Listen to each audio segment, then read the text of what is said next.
Hello and welcome to the Holyrood Sources podcast, where we take you inside Scottish politics. I'm Calum Macdonald. Hello, and this is Geoff Aberdein, who was Chief of Staff to the First Minister, Salmond. Hello, Geoff.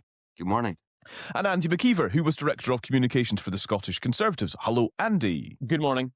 On the podcast today, a special episode as we broadcast for the first time, I think, in Scotland, a focus group of voters today in Falkirk who share their views on John Swinney, on Sarwar, on Sir Keir Starmer. They reflect on the issues that concern them most just a few months before the Scottish parliamentary election in May. They also discuss, of course, Nigel Farage. This is a really interesting listen. Stick with us and share your thoughts on WhatsApp as you're listening. You can expand the focus group by sharing your thoughts if you would like to. The number is 0333 404 6507, and you can send us a voice note if you like, and we'll play that out loud on next week's episode. We're really pleased to have partnered with the polling organisation More in Common, who carried out this focus group. Luke Tryl is the UK director at More in Common. Hello, Luke. Hello. Welcome to the podcast. I am so excited to have a listen through the focus group with you, get your analysis, get Geoff and Andy's take on what it tells us. I suppose for those who are not used to this, what is a focus group? What's it all about? Yeah, so we know that we have polling, which is what you use basically to find out what people's voting intention is. So you will get a sample of 500, 1,000, 2,000, and you will ask them a series of quite basic questions that people can respond to online or over the phone. A focus group is slightly different. We don't use that to try and find out how people are going to vote, but actually we use them to find out why people are thinking and voting in the way that they are. And the way that it works is we get 8 to 10 people together normally, sometimes slightly less, sometimes slightly more, and we ask them what they think about the big issues in politics or in the world, or indeed on any topic. You can do a focus group on people's attitudes to different brands of mouthwash. Marketeers use them quite a lot in their work, and it helps you to get under the skin of what is driving some of those top-line polling numbers. In terms of focus groups in Scotland, how frequently do you do these? And I suppose, obviously, the kind of importance of them in the run-up to an election intensifies. Political parties, I guess, might be using focus groups already to kind of navigate and steer their campaign efforts, for example? Yeah, exactly. I suspect there is a lot of focus grouping going on in Scotland at the moment because, again, what focus groups allow you to do is to go a bit deeper than. So let's say you're a political party testing a campaign slogan and you ask in a poll, do you like or not like this slogan? That gives you something. Actually, what a focus group will give you is people's initial reaction, but then once they've talked about it amongst themselves, how other people think about it, and it can often be better at spotting pitfalls in policies and slogans than a poll can. And it's the difference between Tony Blair had this thing about the 3-second conversation, the 30-second conversation, and the 3-minute conversation. Very often, people will give quite a different answer, or at least a different nuance on an answer when they've talked about an issue for a longer period of time, when they've had chance to think about it and perhaps consider how it interplays with other issues. So we'll be doing lots of focus groups in Scotland in the run-up to the Holyrood elections, also in Wales and parts of England that have local elections. But as I say, I would imagine right now is the period when all of the parties will be intensively drilling down in focus groups to refine their messaging. And perhaps the most famous example, which some listeners may already know about, of course, is that famous Get Brexit Done slogan that Dom Cummings used on the 2019 Conservative campaign. That emerged from focus groups. That's really, really interesting. And so then, why are we hearing from Falkirk today? Why is this an interesting place to hear from? Well, so the reason that we decided to go with Falkirk is we were trying to look at, what is the archetypal swing seat in Scotland, and in particular, I mean, the thing with Scottish politics, of course, and now increasingly English and Welsh politics, is multi-party. So there are actually lots of little contests going on all over. But if we assume that the big battle in Scotland is between Labour and the SNP, and traditionally that has been the case. Falkirk is what you might call a kingmaker seat. It is one of those seats which helps to decide. The election obviously had a big swing towards Labour at the last general election away from the SNP. Where is a seat like that going now? Geoff, I just want to ask you, what is the significance of a focus group to a politician, or specifically, I suppose, a party of government? How does a government use a focus group? Yeah, I mean, focus groups are very important. I should point out though that that many companies use focus groups on a whole range of issues to find out consumer trends, consumer fads at any given time, what they believe on a whole range of different issues. And governments are no different, actually. So I would disaggregate governments from political parties here, because when we were in government, a lot of different departments would seek people's views on a range of different issues pertaining to that portfolio, whether it be in health, whether it be in tourism or whatever. But in parties in an election time, that's what we're really focusing on today. And yeah, they are important. Most of the parties will have by now done a few focus group sessions. What tends to happen is the company that's commissioned to do it will send a report, which will be discussed by the kind of leadership and the key advisors, and you kind of go through it tooth and comb to find out what people think about your party, about certain policies, and about individuals as well, i.e. the leaders. And I've said before the podcast that one of the most difficult things I've had to do was read a report in the run-up to 2011 election, and read out to Alex Salmond that the electorate largely thought he was an arrogant so-and-so. So-and-so was a bit stronger at that point.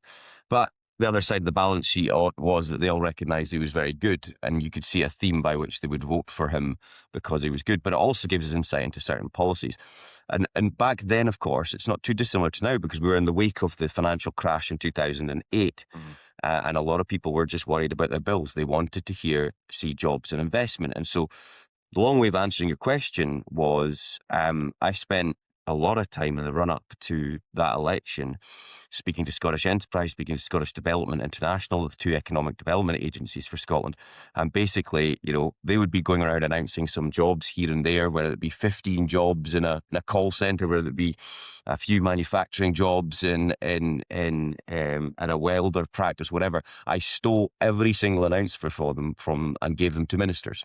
And so if you go back and look, we would go and announce any number of jobs in any community in Scotland, and we would announce them. And that was a direct response to focus groups. So yes, they can have a big impact on how you engage in your campaign. Just a couple of quick additional points. One, there is a lesson, of course, in politics, which is pretty foolproof, that people don't mind you being arrogant as long as you're good, incidentally. Being arrogant and not being good is a pretty toxic combo, but being arrogant and being good can work okay for you, actually. Just one thing, though, we do often hear the phrase government by focus group, usually at Westminster, actually. Government by focus group, and it's always, always, always a criticism. Always a criticism. Shouldn't really be a criticism. I mean, the deficiency of focus groups is that they are, by their very nature, they're relatively small, so you never quite know if it's perfectly representative. But the advantage they have over a simple poll says, are you voting for me, yes or no? Well, that's fine. It gives you a level of information, but it doesn't tell you why. A focus group, from a political party's perspective or a government's perspective, is actually a very rare opportunity to really understand what real people think, why they don't like you or why they do like you, rather than just that they don't like you or that they do like you. So I've always felt government by focus group is an unfair criticism, actually, to be honest with you. They're very valuable, and as we'll see during this episode, some of the insights that we've got from this focus group are really very, very interesting. Yeah, a quick addendum to that. I think it's really important that to see the other side of that particular argument, Andy. You don't want to overinterpret what you hear in a focus group, because yes, they're much more in depth and they tell you why people feel the way they do. But in a sense, that's how they feel at a given time as well, and that can change. And so very important guidance. But don't put too much store in it beyond beyond what they tell you at that given time to inform you. Now, the interesting thing here, like a poll, is that doing a focus group and then doing one 3 or 4 weeks later to see if you've moved the dial, that's where the value is. So I think a lot of people think they could do one series of focus groups and then that's it. It's actually trying to mark the trend. Has there been a change in sentiment? And why is that change in sentiment taking place? So very valuable, but you have to invest in them wisely, I think is the point. And I suppose before we hear from them, Luke, maybe just explain a little bit about the makeup of the group, how you go about choosing people to take part in these sorts of things. Yeah. So we very deliberately, as I said, we don't use focus groups to try and find out how people are going to vote and project from that because, you've got 6 to 10 people. That's not enough. What you use the focus group for, as I said, is to find out how particular groups are trying or thinking about their vote. And so what we wanted to do is Labour having come out on top in the 2024 general election in Scotland is to look at how people who voted in 2024 for the Labour Party, how they are thinking about voting now. And so this was a group who, as I say, backed Labour at the last election, now splitting into quite a few different directions. So some who were likely to go back to the SNP, others sticking with Labour, and others going for Reform UK. So it's a bit of a mix, but the important thing is these were all the people that came over to Labour at the last election. They will ultimately, given they're the swing group, they're the people who will decide who the next First Minister is. Where are they going now? But also, what are they thinking? What is their rationale? And how set are they? That's another important thing. Okay, so listen out for all of those things as you hear this group of voters in Falkirk, which of course follows on from polling done by True North, which you heard about on last week's episode. You can scroll back in your feed to catch that. And I think actually, as you're kind of listening out for what Luke's highlighted, also join the dots from that polling to these real life views of these people in Falkirk, and actually you'll be amazed at how real that polling becomes over the course of this episode as well. Right, let's have a listen then to how the group responded to Luke's first question. What do you think are the biggest issues facing Scotland at the moment, or people in Scotland? What are the most important things, the things that, you think politicians in Holyrood or Westminster should be focusing on when it comes to Scotland? Cost of living and NHS. What about others? Same thing, different? I would just parrot that it was mostly waiting times as well in terms of NHS. I would agree with that too, yeah, definitely. I had a knee replacement in June and I waited 18 months, which quite lucky. I went to Kirkcaldy. I had 3 options to go what hospital I could go to. So I went on an emergency list, but I still waited 6 months on an emergency list. Doing that at the hospital was amazing. It was the new treatment centre in Kirkcaldy is amazing. But 18 months when you're in agony, it's a pretty long time to wait. But I know those people who wait even longer than that. Unless they go private. Claire? I'm kind of worried about us being dragged into a war that we don't want to be in, just because obviously Westminster is in charge, really, and they can drag the whole of Britain into anything they want to. And I have got kids, 2 boys that are at the age that they could be involved, which, again, we don't want that. NHS, the waiting times, the stories that you're seeing, it's never anything positive when it comes to that. The cost of living crisis, I think that also goes without saying, it's constantly a battle, constantly something that's on your mind because everything's gone up apart from the wages. For me, a lot of it is support for further education because I am a student. And then immigration as well just now is quite a big topic too.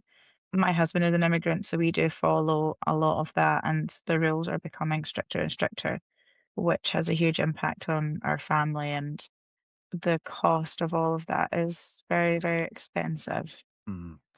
I think it's fascinating, Luke, to hear the cost of living and the NHS at the top, which I think in some ways is to be expected, but actually the kind of specifics on that are what stuck out to me. The waiting times is something that really has cut through with that group. I think that's fair to say. And the cost of living, everything up apart from the wages. It was the kind of conclusion. Yeah, absolutely. And I think the interesting thing about that is that could almost match any focus group I would run across Britain. Actually, the cost of living dominates conversations, and it is that sense of, I guess, people's frustration that they work hard, they do the right thing, and yet they're having to pay more with less themselves. Is sort of driving that mood of broken Britain, broken Scotland. Obviously there's a lively debate at the moment in Westminster about the extent to which it is broken. But I think certainly the way people feel is very much rooted in that sense that, things aren't working in the way that they should. And the NHS, again, actually it's interesting. I would say that's probably a contrast with some groups that we run in England at the moment, where the NHS has perhaps dipped a little bit down. People have noticed some small improvements. I think that real focus on waiting lists in particular was quite visceral, the sense of, it's not there for me when I need it. I think the other part of it is how personal politics is. So a couple of speakers there, somebody mentioned immigration, which historically has not registered all that high on kind of Scottish voters' priorities. It's definitely up there now. And that woman there was talking about immigration because of her connection. Her husband's an immigrant. And then somebody else was talking about further education because they are a student. And I think it makes you realise that politics is actually very personal.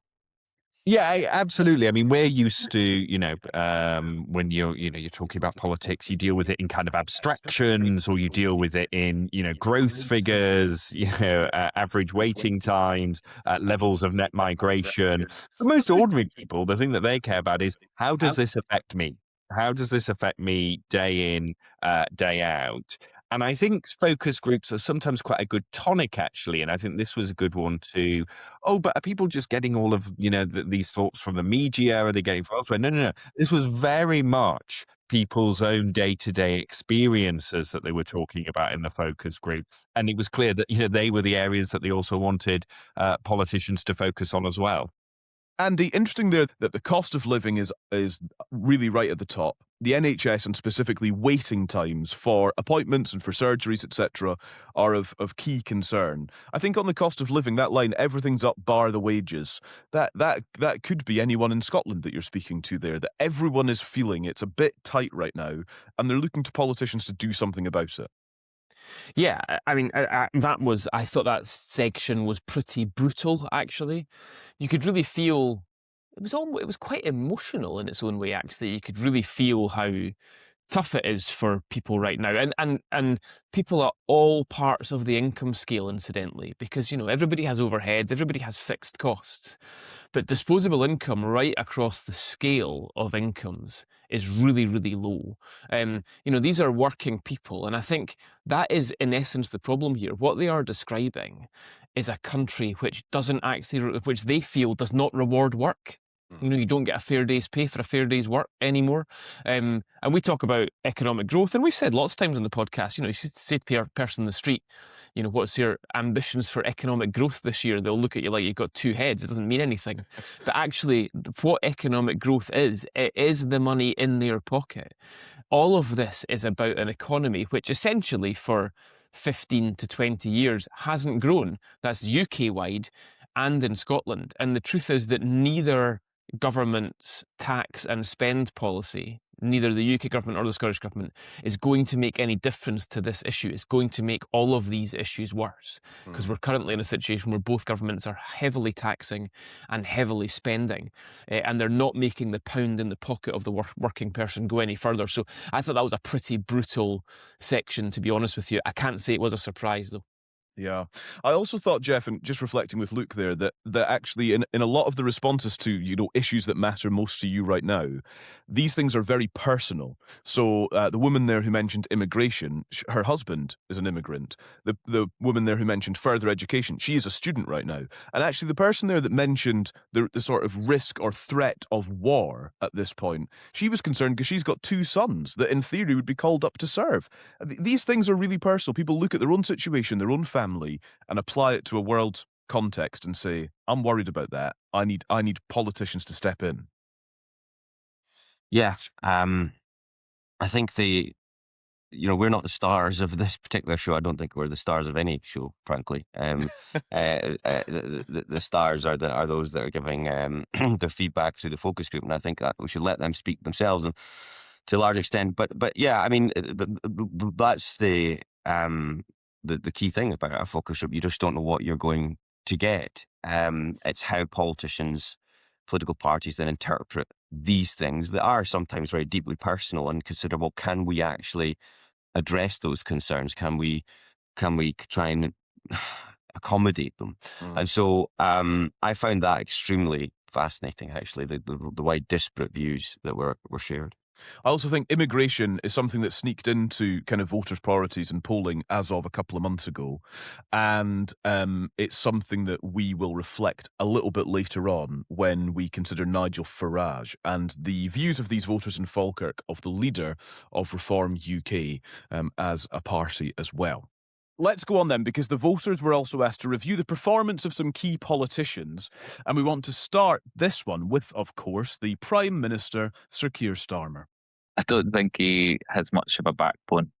Okay. I think he would like to see change, but I don't think he offers any sort of solution on how it can change or what he's willing to do to make it change.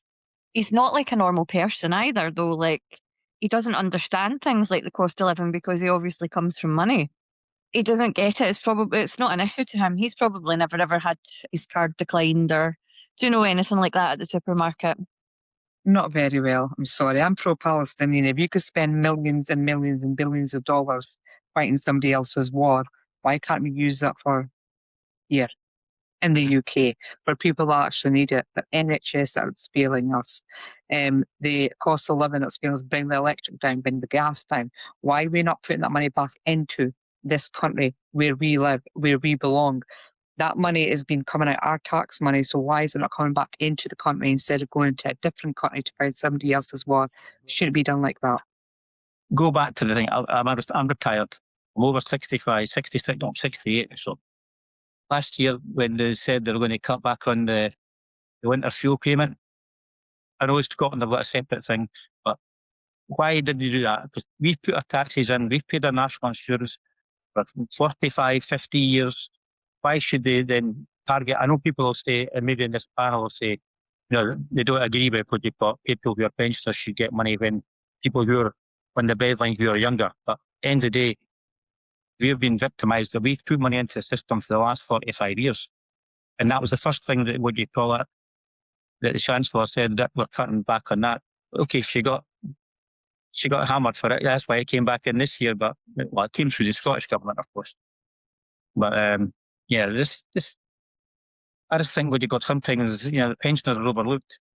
It's all about.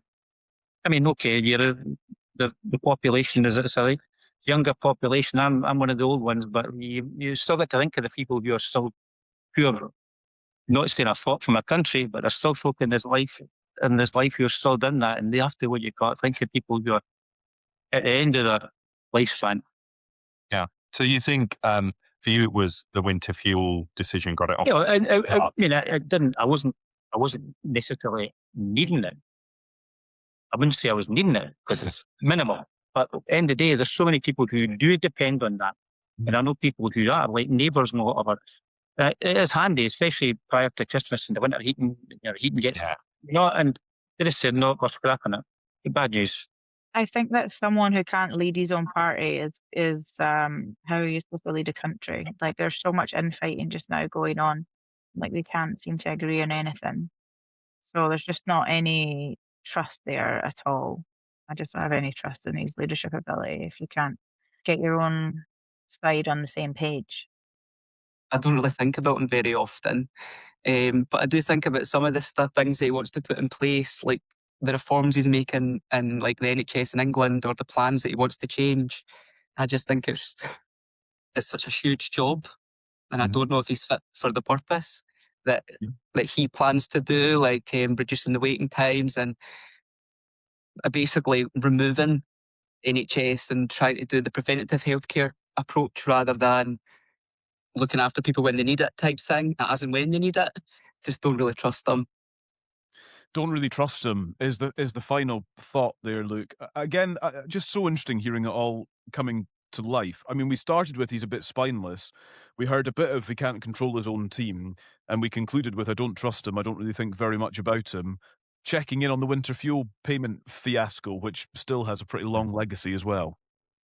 Yeah, absolutely. And I think, you mean, again, you've got a great snapshot from that group about why the Prime Minister is so unpopular at the moment. You know, his net approval in our latest polling is minus 45. He is, you know, he's way underwater and had an unprecedentedly quick fall. And it's that combination of a sense, which I think is particularly cut through more recently, that you heard from the group that, you know, maybe he's just a bit out of his depth. You know, is he strong enough to deliver the change that we need? Is he able to do that? You know, can he control his party? And it's interesting, again, you know, sometimes you wonder, oh, are these stories about infighting and U-turns just stories that politicos are interested in? No, they do cut through. So you've got that on the one hand, and then on the other hand, you've got that decision about the winter fuel allowance, which just continues to be this millstone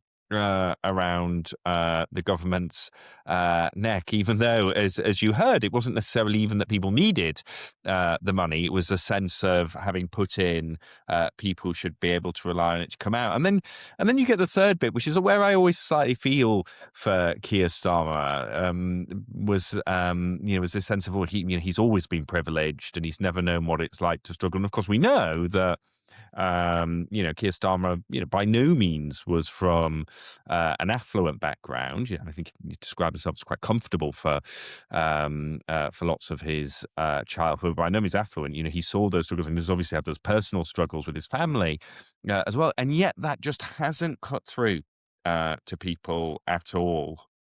It's the personal story bit, isn't it? Which has been the criticism of him for a long, long time. Let's continue with our report card section, I think, and we'll bring it to Scottish political party leaders. And we'll start with the First Minister, John Swinney. I'm not a fan. Go on, tell me why. Sorry to keep talking about being a teacher, but obviously he was the Minister of Education and loads of promises that were made were not followed through. My class is still pretty big when we were promised smaller class sizes, which they fell short on. He has, as far as I'm aware, no previous experience working in education. And I know that's many ministers. They might end up being the Minister of Health, even though they were a lawyer or whatever. But yeah, not a fan. I'm going to back up what Ross said there. And the reason I'm going to say it, my kids go to school and the education isn't very good and I have to get tutors in. Now, don't get me wrong, my oldest is a straight A student who's in medicine. My daughter's in medicine, so I've got my youngest one to get through. And he comes home and tells me, Mum, the education's not good. And I don't blame the teachers. So my sister was a teacher before. I blame the size of the class, the amount of work they have to do, the amount of work they have to take home. It's not a 93 or 95 job. They have a lot of background to do as well. So I'm not blaming it on the teachers, but what I'm saying is that they could manage that a lot better. And promises are made and they're not done. I actually don't see any changes. Whereas Nicola Sturgeon, oh my God, she made an impact. You've seen her movements, you listen to her. And the women from Glasgow that used to say the mick out of her, she was hilarious, but she was good, right? So I would love for her to come back because she made a big impact. And everybody, as far as I could see and hear from other people, they all loved her. But unfortunately, due to her own circumstances, she can't come back, which is a bit of bad for Scotland. I did like her. I loved the wee messages. Tell you to stay at home, stay at home. He makes claims that, like, it was one of his claims not about NHS trying to help that and get extra appointments and things. I just don't know how the man's going to actually do these things. I don't understand how he's going to. We're in a crisis, so it's easy to make the claims, but for me, it's all evidence based. I've always been that type of person. Like, politicians in my head have always been, they make statements, but they never tell you how. They never tell you like what their approach to it is, and I feel like he's just another politician. He's just another one that'll tell you what you want to hear, but not always deliver. And how do you think, the others have talked about, Nicola Sturgeon was one of his predecessors. Humza Yousaf obviously was just before. How do you think he compares to those two? I like Nicola Sturgeon. I know a lot of people have had different opinions on her, but I actually liked her. And I thought COVID was such a weird, crazy time. I look back and think, did we actually live through that? Like what were we doing? But I had a lot of belief in Nicola Sturgeon. For some reason, like you were saying, Frida, about her like these statements, and when she done her re-updates and stuff, she you just kind of took it on board, and you thought she was actually leading very well, and she was doing her job well. But with John Swinney, I don't really think too much of him. He's not on my mind often enough. It's just, I think with the way politics has went recently, I'm getting to a point where you're starting to lose faith in what you're saying anyway, because everything's just going to change around you, and it's actually out with your control. I'm just losing a wee bit of faith at the moment. The world's going a bit mad. Like if politicians were a bit more honest.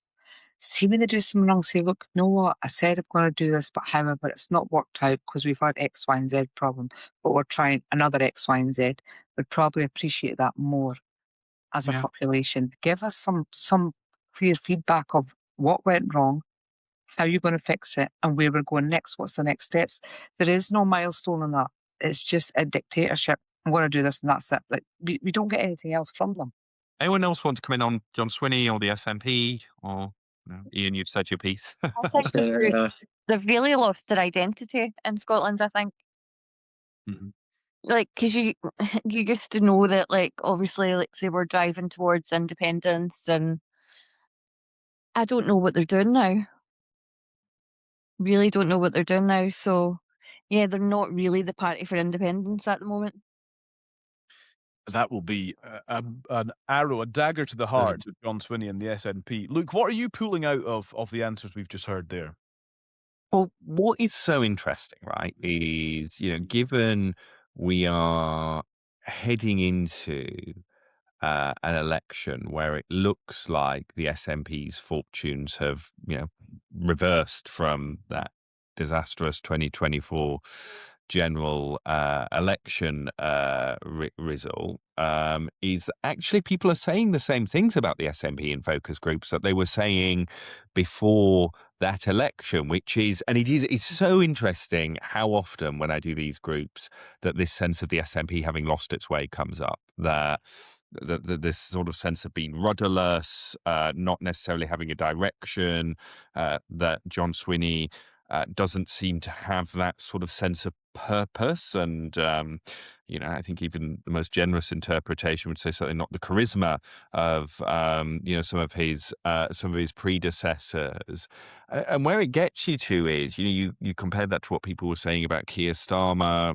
We'll go on to talk, I'm sure, about the wider context is, the elections are shaping up to be a race between which government has disappointed you the most, whether it is, the Westminster government or the Holyrood government there. And at the moment, it seems that, people are more down on Westminster. But again, it's not out of love for the SNP.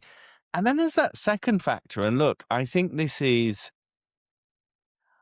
unique. The way people talk about Sturgeon in focus groups is not like anything I hear anywhere else in the country. This sort of amongst people who were, and obviously she has her detractors, famously, and people will speak quite passionately the other way about Nicola Sturgeon. But amongst this group, where they are that kind of particularly swinging between Labour and SNP, that real sense of loss at Nicola Sturgeon having departed. There are very few parts of the Red Wall will speak like that in England about Boris Johnson, but just the way people, Nicola Sturgeon clearly occupies this place in a certain group, large group of Scottish voters' hearts is quite unique. I think that is the thing that, underpinning that is people's perhaps affection for years gone by and thinking this has been better in the past. Why is it worse now? And not quite being, maybe it sort of links to the cost of living concerns that we heard about a few minutes ago as well, actually, which I think is notable.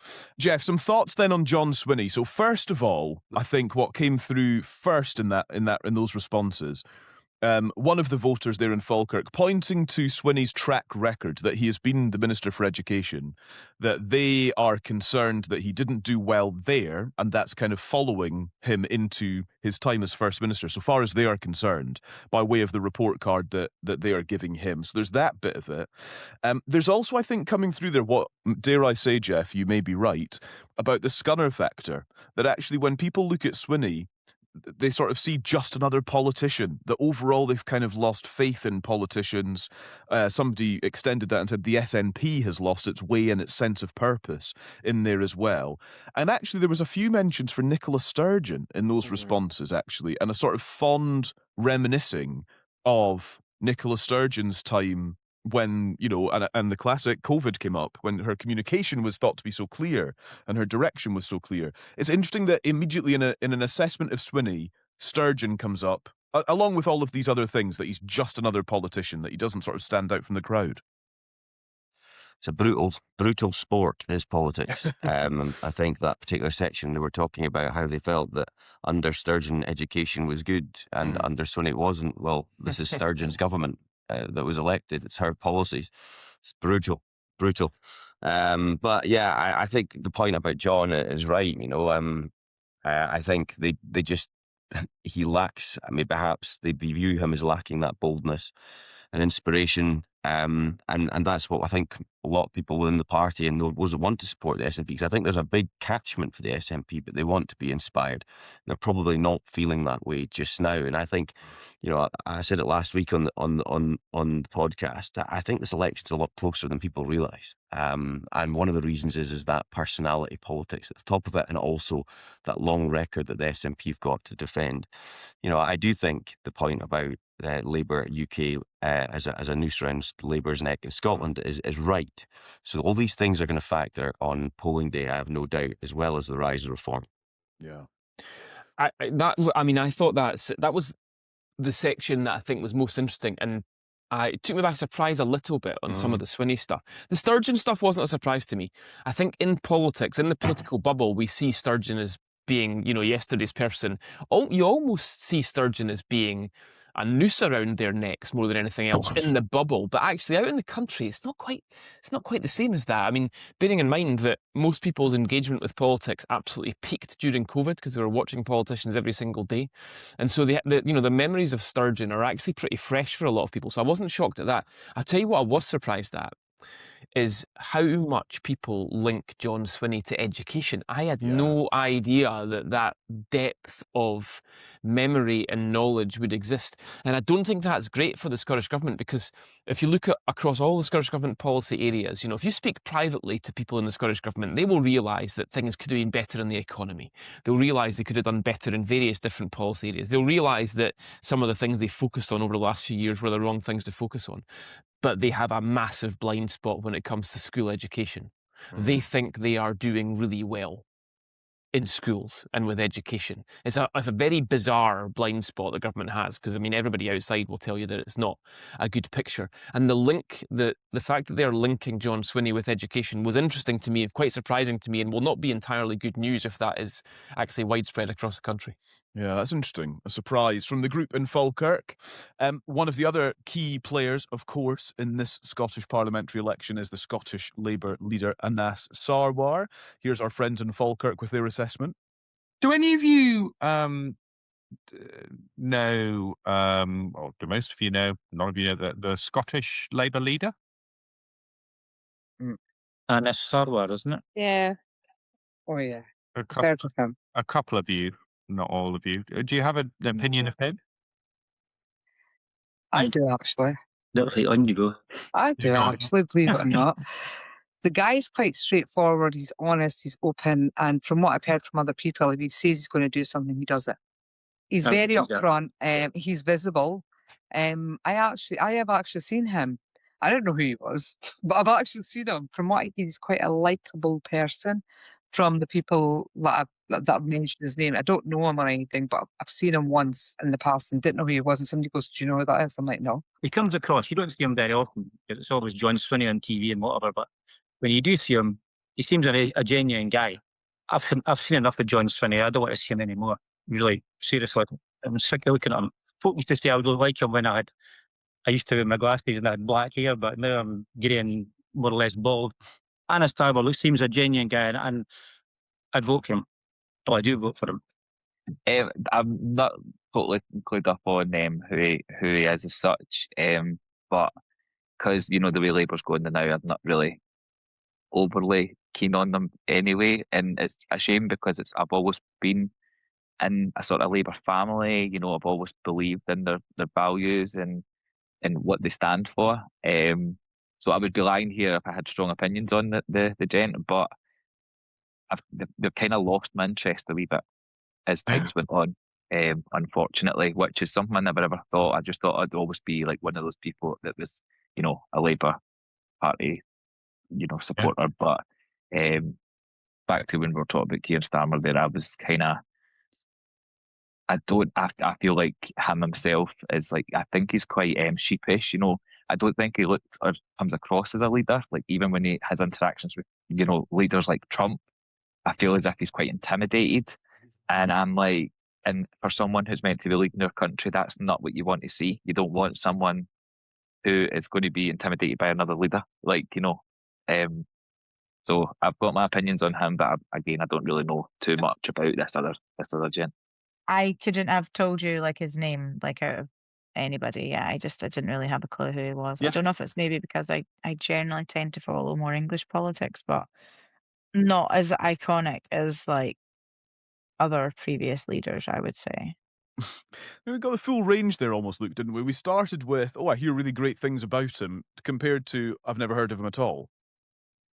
Yeah, I thought, and it's sort of, again, listening to this group sort of confirmed my belief that we may be heading towards a situation where Anna Sarwar is one of the most unlucky people in political history. That is, look, there was no negativity really there in this group towards him. You had a group, you had some people who quite liked him, thought he was quite decent and genuine. You had others who, clearly he hadn't cut through to, and there might be a cut through problem there. But then it was summed up at the end with, because of how my views on Labour in Westminster have changed, I'm not looking at him for the Scottish Parliament elections. And I think, again, if you want to hear the story of this election and the sort of twists and turns, in real people's voices, I think that this is exactly what you're getting, right? You're getting people saying, it's not that, Scottish Labour have particularly done, certainly for this group, anything wrong, but they are making that decision based on what's been happening in Westminster and their impressions. And it was interesting hearing the sort of sense that Starmer couldn't stand up to Donald Trump. It'll be interesting to see how that evolves in the coming days and months. But yes, it's clearly, Sarwar has that Westminster, what do you call it? Is it like millstone? Yeah, that's exactly what it is. And that is coming through. And again, that's what we've been kind of extrapolating from polling, etc. And it's amazing to hear it in real life, if you like, as well with these people. We should actually just say that the focus group was recorded last week. So we're recording on Wednesday, the 21st of January. And the focus group was at the beginning of last week. And so that's why when Luke references whether the Starmer standing up to Trump interpretation, whether that will change, I suppose, post Davos, I say post Greenland, but as the Greenland difficulties rumble on.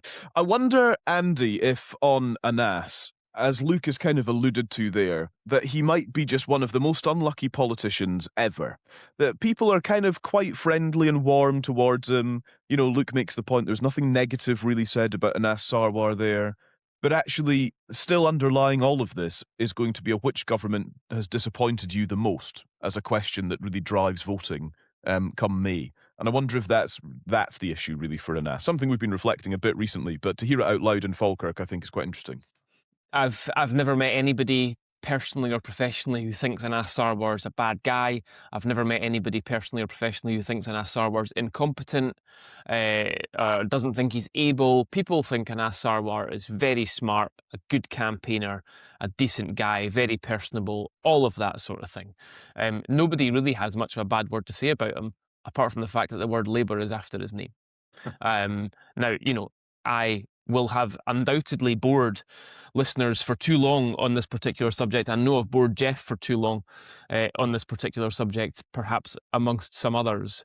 But the absolute reality of life is that you cannot run away from what is happening at Westminster. And I know, there's a big donation last week by the Easdale brothers into Scottish Labour, citing some of these points. They need to be more Scottish. They need to distance themselves from Westminster, all that sort of thing. You can't do it. It is not achievable. And Anas Sarwar has many, many powers, but I don't think anybody has a power strong enough to separate a unionist party in Scotland from what they are doing at Westminster. So I would absolutely agree with Luke. If there is an unluckier politician in the country, I do not know who it is.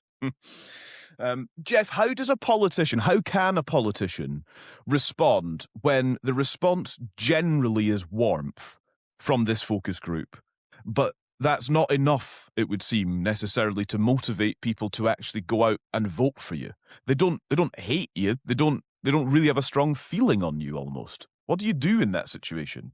I mean, Andy says, and you guys are putting forward, that Anas Sarwar is the most unlucky politician in Scotland. I mean, he chose to be part of the Labour Party, which has its bosses down south. He could choose to properly disassociate with Westminster, properly You're do totally it. right. Yeah, you're absolutely right. Dems the brakes. Yeah, had Keir Starmer been shooting the lights out, I'm sure Sarwar would be mentioning Keir Starmer the whole time, saying, well, what a wonderful Labour government we have. So he knows the risks. I think you just got to take it on the chin, frankly. I thought it was interesting, actually. I think we're probably through this being quite unfair to the SNP. People might listening to this going, well, you're hammering the SNP here, but we're actually just responding to what people were saying. But I don't think people would say that John Swinney is a bad guy. I took that quite, he's a nice guy. I just didn't think he was stand out for the crowd kind of guy either. So, what do you do? Well, what I would do is start my own party and put forward a prospectus for independence. It's a good point. So it's just a gap. There you are, Andrew, Anas. I mean, you've got that advice is for free, son. He might be listening at the first bit at the start of the own party. I think at the second bit, when it's prospectus for independence, you might have lost him. But I'm being facetious. I'm being facetious, but I'm being facetious. But I'm not going to accept the analysis. He's the most unlikely. He knows what he's coming in for. Look, He's been around the block for a number of years. And it's a gamble, isn't it? Because you're right, Geoff. If it had been going well, then Sarwar, that was the expectation. He'd be riding he'd be riding the wave in May. But there's a difference there's a difference between feeling sorry for somebody and thinking they're unlucky. I think he's unlucky. I don't feel sorry for him. I think Geoff is right. Politics is a blood sport. Andy, you got to watch yourself. I'm pretty sure about 6 episodes ago you said you felt sorry for Anas Sarwar, and I'm pretty sure that was one of your clips. Well, unfortunately, I'm not going to challenge you on that. Good from you, My language may have altered. Let me clarify my position. Let me U-turn on my position. I don't feel sorry for any politician for the reasons you've outlined. They know what they are getting themselves into. Yeah. Incidentally, you say it was tongue-in-cheek or whatever phrase you used. I mean, the part about him starting his own party, I don't think that should be tongue-in-cheek at all. The part about it being a pro-independence party, I think you're stretching the limits of what he might be prepared to do here, Jeffrey. But starting his own party, absolutely. They are going to wake up on May the 8th and realise that this ball is burst and they're going to have to do something, and I don't see why that shouldn't be one of the options. Again, I just want to caveat, I'm not convinced about that just yet. I think it's a lot closer than you two think. I don't know about you, Calum, to be fair. It's not predictions time yet, though. What time is it? It's 7:15 in the morning, and I'm woken up with a coffee. You're flying, Geoff. Don't worry about it. Yeah. Right, here we go. Let's have a listen then to the report card that this group in Falkirk gave to Nigel Farage, the leader of Reform UK. If I were doing one of these focus groups in England, there's another politician's name who would have been raised by now, and no one has raised them. I wonder if you can guess who I'm about to say, which is Nigel Farage, the Reform leader. Is there anyone here who is a fan of Nigel Farage, or a little bit? He's quite honest compared to other people in that, he sees what a lot of people are thinking. About anything in particular, or? It's do you know it's hard. Like, a lot of people won't admit to liking him because they think that automatically makes you racist. But you know, a lot of the stuff that he's saying is true about. You know, there's a lot of legal channels that people can use if they want to come here, and we absolutely should. You know, people that are in genuine need, then yeah, we absolutely should. But all the stuff he's saying about kind of stopping the boats in France, like, why aren't they doing that? I would say mainly positive. My husband is an immigrant.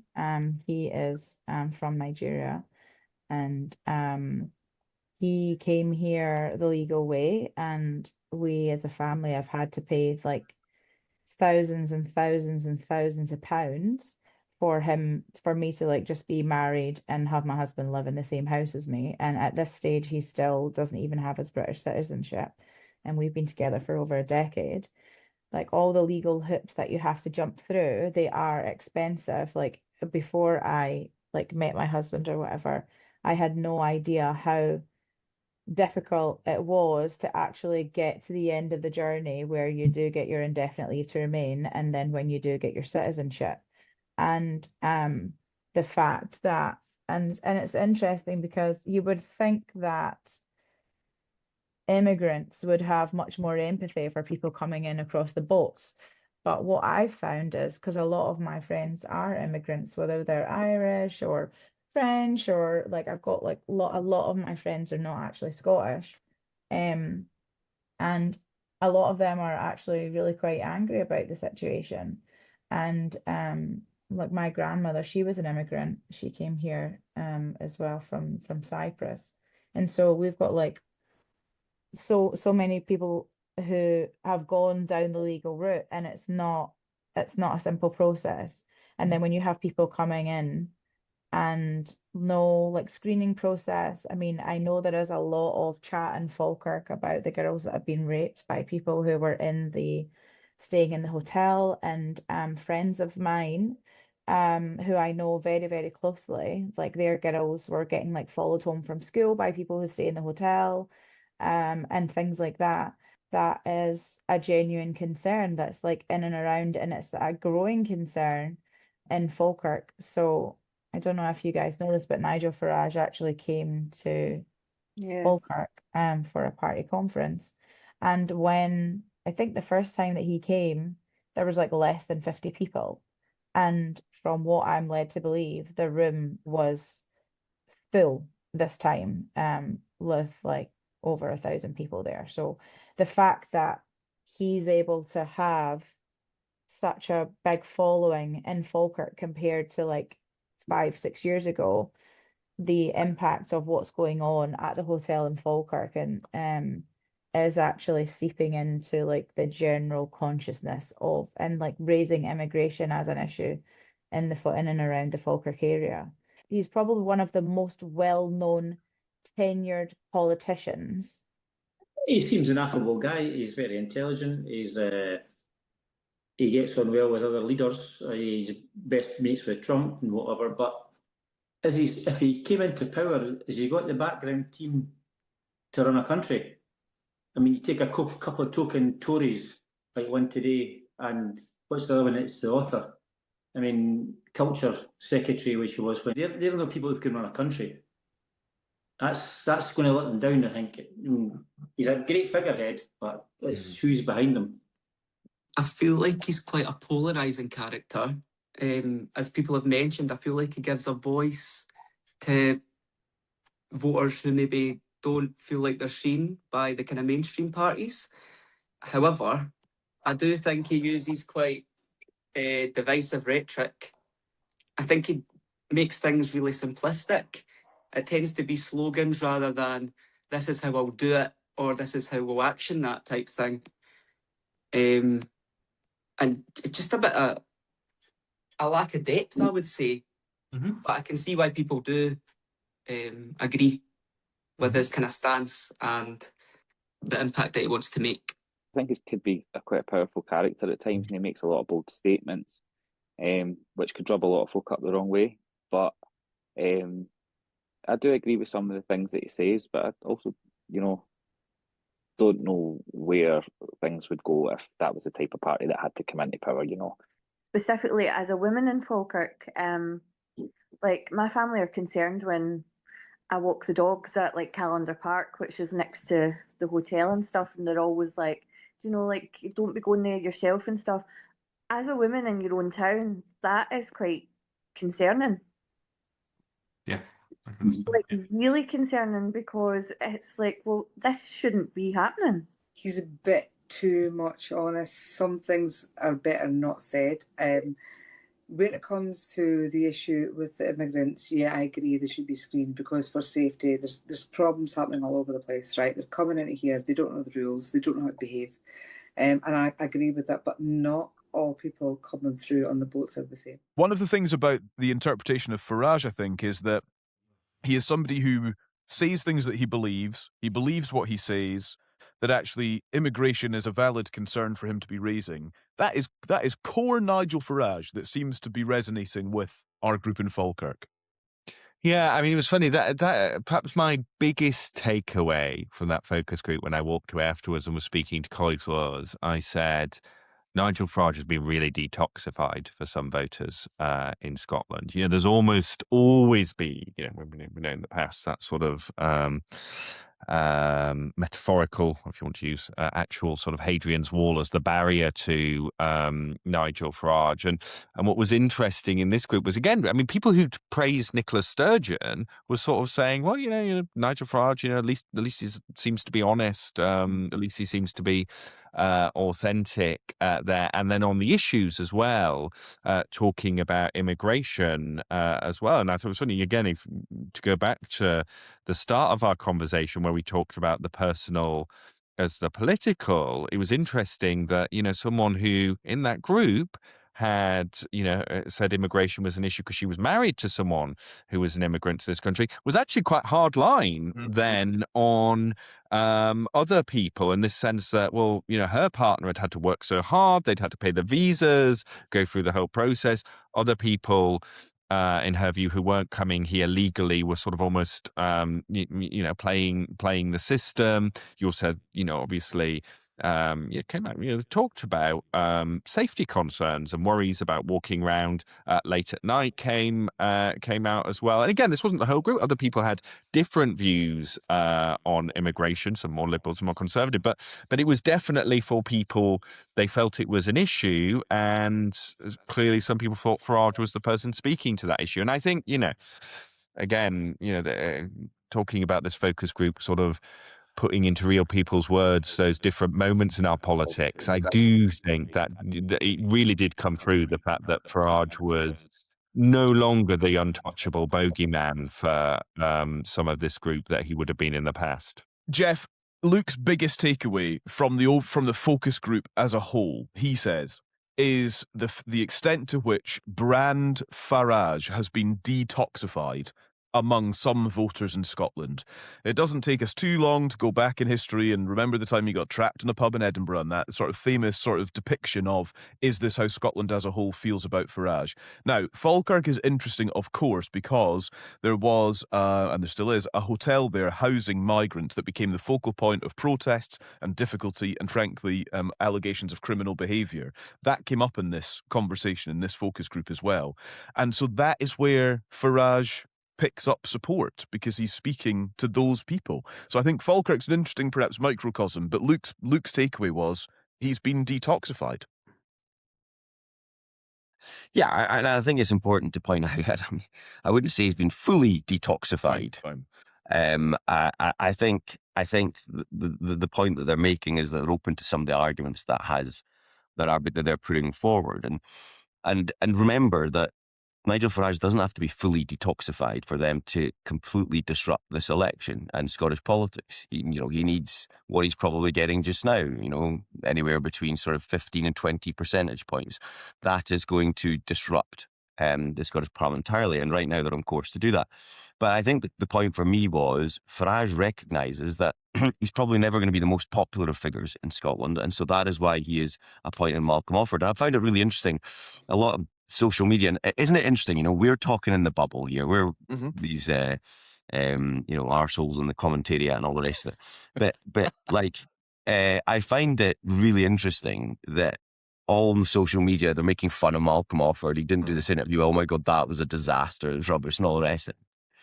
What this focus group tells us is none of that matters.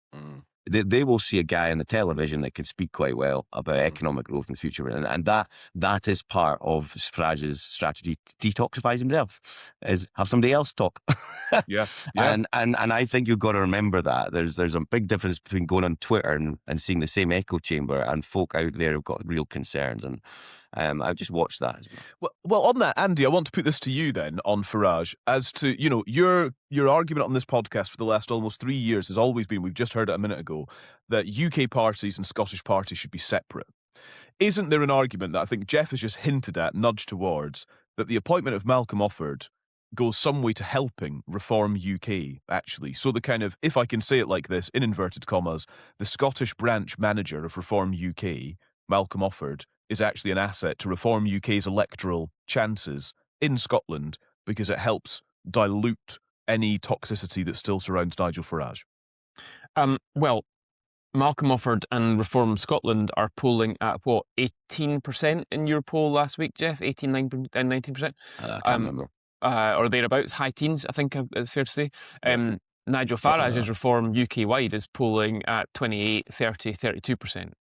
So that is the gap that you get. This is in two countries, Scotland and England, which don't think instinctively all that differently about a lot of the issues that Reform are raising. So I would argue that gap still exists. There is a negative premium, a reverse premium placed when you are part of a UK party. So to a degree, I can accept that. And I think what we see in this focus group, I don't think it's. I mean, I'm not speaking for Geoff. I wasn't particularly surprised by what I heard in this. I think what Nigel Farage has done, and let's see what Malcolm Offord does. It's still pretty new, to be honest. But I think what Nigel Farage has done is given people permission to speak about things that they didn't used to think they were allowed to speak about.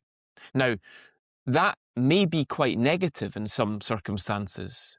I think it's probably mixed. I think there are some issues that will be negative and some that won't be. But I think that is a reasonable way to sum up what has happened here. And you see, I think if you'd run that focus group 5 years ago, certainly 10 years ago, I'm going to use the word bravery. I don't mean that always in a positive sense, but the bravery of people to say what they actually think is what I think has changed. And I think that the rise of Farage and the illumination that these issues have been given in the media has allowed people to say what they think about them. Now, I don't agree with a lot of them. I'm not a reform-minded person. I'm not going to be a reform voter, but I think that people are speaking in a way that they didn't feel they could before, and I think that Farage has given them the ability to do that. If the 2024 election was about change, it is interesting that desire for change in Scotland is still there. And even if it ends up being the case that an incumbent government is re-elected, it will have been elected off the back of people who are very frustrated with the status quo. And that is why, again, we talk about, Scotland has always been more fragmented in its politics than England, but we expect it to be even more so because people are reaching out for who can deliver that change. And I don't think these voters had an answer to it. I think they had an answer to the fact that they might vote to punish Westminster, punish Labour in Westminster, but they didn't have an answer to that change question. And just on More in Common, More in Common will be doing a whole series of focus groups across Scotland in the run-up to May, as well as polling, and we look forward to sharing the insights from some of those with you all in the coming weeks and months. Luke Tryl, UK Director at More in Common, thank you so much. Thank you for running the focus group, for analysing it for us, and for all round being brilliant. We really appreciate it. Thank you.